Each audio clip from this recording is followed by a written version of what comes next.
Lorsqu'on pense à l'internaute par excellence ou à l'informaticien type, on a souvent ce cliché qui nous vient en tête du gars devant son ordinateur avec une coupe de cheveux pas très à la mode et des lunettes épaisses. Mais les stéréotypes sont en train de changer. Même si 85% des internautes sont des hommes, ça n'empêche pas certaines filles de prendre leur place dans le monde de l'informatique et sur Internet. On les appelle les cybergirls et croyez-moi, elles n'ont rien à voir avec les autres filles qu'on peut trouver sur Internet.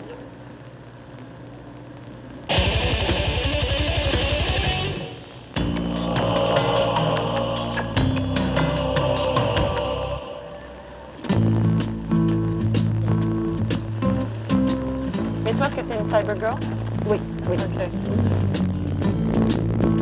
Pour moi, l'ordinateur, c'est ma brosse à dents.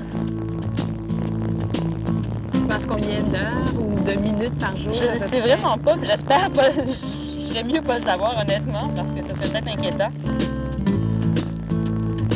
Alors, je peux te dire qu'un jour sans ordinateur, pour moi, c'est la panique. 3 filles, 3 façons de vivre avec l'ordinateur.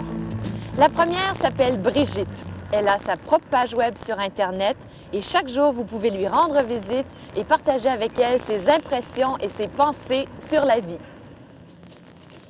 Le centre de ma page web, finalement, c'est vraiment la chronique quotidienne. Donc, le matin, je me lève en pyjama, un peu endormie, avant le premier café. J'ouvre le star, je regarde dehors. S'il fait beau, tant mieux. S'il pleut, j'aime bien la pluie aussi, donc je suis contente. Mais s'il neige, c'est un peu moins le fun. Puis je donne mes impressions sur le temps qu'il fait, sur les livres que je lis, sur la musique que j'écoute. Puis c'est vraiment une page d'humeur, c'est une chronique d'humeur. La lumière du matin est tellement belle. Pourtant, j'ai pas dormi longtemps, mais j'ai encore cette nuit dormi comme un ange. Que demander de plus? Je vous souhaite pour cette semaine qui commence à 6 heures ce matin d'aimer cette semaine, de lui donner un sens et d'y prendre plaisir. Parce que toutes les semaines méritent d'être aimées. Il y a peut-être au moins 50 ou 100 visiteurs par jour. J'ai arrêté de compter. Ça donne des nouveaux contacts avec toutes sortes de gens.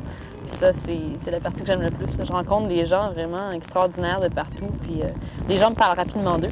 Puis c'est le fun. Oui, c'est ça, mais en général, c'est un milieu d'hommes parce que, bon, sur le net, on dit qu'au Québec, il y a comme 85% des internautes, c'est des hommes. C'est vrai. Est-ce que ça te fait peur? Est-ce que tu as l'impression de faire peur aux hommes? Parce que non, t'es présente? sur Internet, non. Dans la vie, peut-être, mais sur Internet, non. Je pense que même que ça les rassure des fois de voir qu'il y a des filles sur Internet, ça existe. Il y en a même qui font des pages web. Wow, c'est rare. Le fait d'être beaucoup en informatique et tout, ça m'a rendu un peu tomboy, là. Mais je pense que oui, il y a besoin de la présence féminine. Puis je pense que les filles qui voient ça disent « Yay! » Tu sais, enfin, il y a des filles sur le net, puis ça les incite, j'imagine, à continuer, là.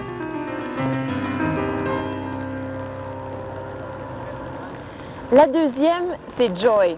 Son travail, c'est de programmer sur ordinateur. Mais ce qu'elle préfère le plus, c'est de chatter pendant ses temps libres. Chatter, c'est discuter par écrit avec d'autres gens. De cette façon, Joy a un autre genre de vie sociale.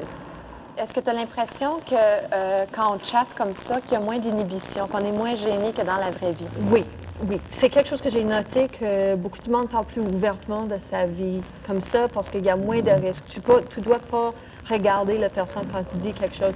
Il y a beaucoup de monde que je connais dans les autres pays ou que j'ai jamais rencontré, que je parle avec presque tous les jours ou tous les jours.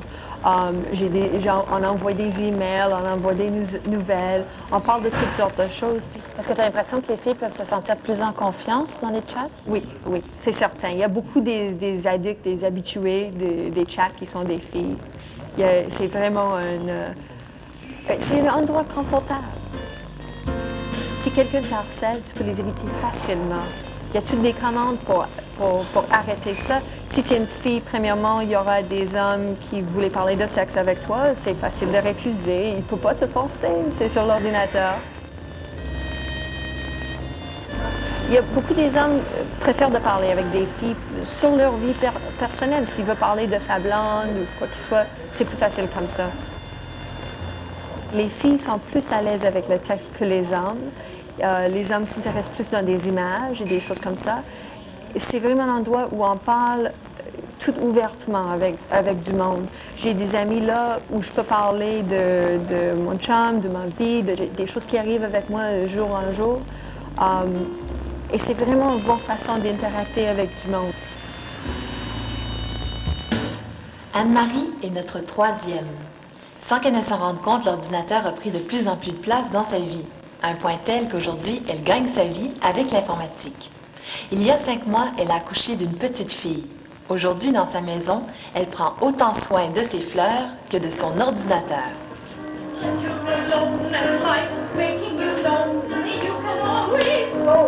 Je n'étais pas attirée vers Internet. Et tranquillement, je suis allée voir des sites, j'ai fait des groupes de discussion, je me suis servi du courrier électronique. Maintenant, j'écris HTML et des sites pour des individus, des compagnies, des institutions. J'ai un petit bébé de 5 mois. J'ai décidé, c'est un choix de rester à la maison pour un bout, peut-être 8-9 mois, on verra.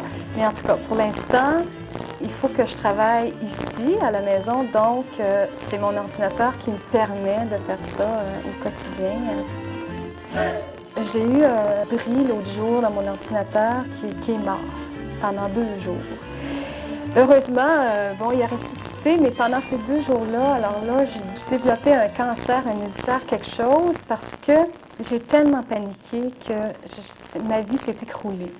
Est-ce que tu te considères comme étant une cybergirl? Oui, je pense que je suis une cybergirl.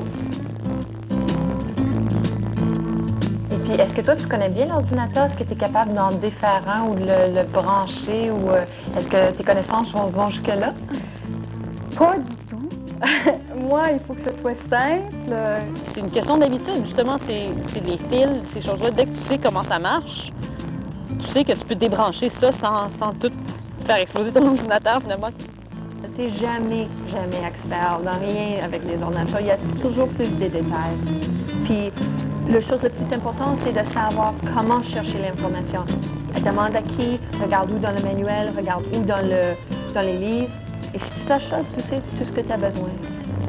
Il y a quelque chose d'humain derrière la machine qui fait bébite de temps en temps ou qui break, qui casse ou qui a l'air bien compliqué. Il y a des gens, tu sais, je pense que ça plaît aux filles qui sont contentes.